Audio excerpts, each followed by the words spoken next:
வந்து காஸ்ட்டை பற்றி பேசுகிறான், நம்மலாம் ஒன்றா இருக்கிறோம், நம்மலாம் ஒன்றா பேசிகிட்டு இருக்கிறோம், ஒன்றா படுத்து தூங்குறோம், ஒன்றா வந்து சாமி கும்பிட்றோம், நமக்குள்ளே எந்த பிரச்சனையுமே இல்லை, இவன் தான் வந்து பேசி பேசி இந்த பிரச்சனை பண்ணுறான் அப்படின்னு ஒரு இடம் ஃபஸ்ட்டு திட்ட ஆரம்பித்தாங்க.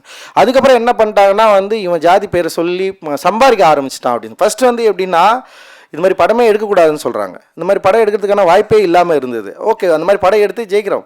ஜெயித்த உடனே என்னன்னா இது வந்து ஒரு நல்லா இருக்கிற தமிழ் சூழலில் கெடுக்கிறதுக்காக வந்திருக்கிறாங்க, இது வந்து ஒரு படம் தான், இதுக்கப்புறம் வந்து ஒன்றா ஒர்க் ஆகாது, இவன்லாம் ஒன்றுமே கிடையாது அப்படின்னு சொல்லிட்டு இன்னொரு அப்படி பேச ஆரம்பித்தோடனே அதுக்கப்புறம் வந்து என்னென்னா இன்னும் சில படங்கள் பண்ண ஆரம்பித்தோடனே வந்து என்னென்னா பார்த்தியா ஜாகுவார் காரில் வரான், ஏன் அந்த காசு வச்சே வந்து தலித் மக்களுக்கு ஹெல்ப் பண்ணலாம்ல அப்படின்னு சொல்லிட்டு பேசுறது இருக்குல்ல.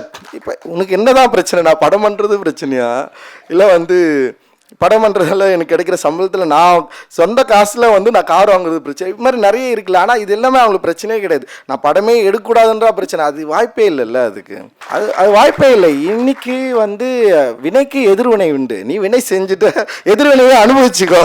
அதை விட்டு எனக்கு வலிக்குது லைட்டாக குத்துன்னா எப்படி, அது ரொம்ப நாளாக வலிச்சிட்டு இருந்தது. அந்த வலியை பற்றி பேசுகிறதே உனக்கு வந்து இவ்வளோ பிரச்சனைனா அப்போ திருப்பி வச்சா தாங்க மாட்டேன்.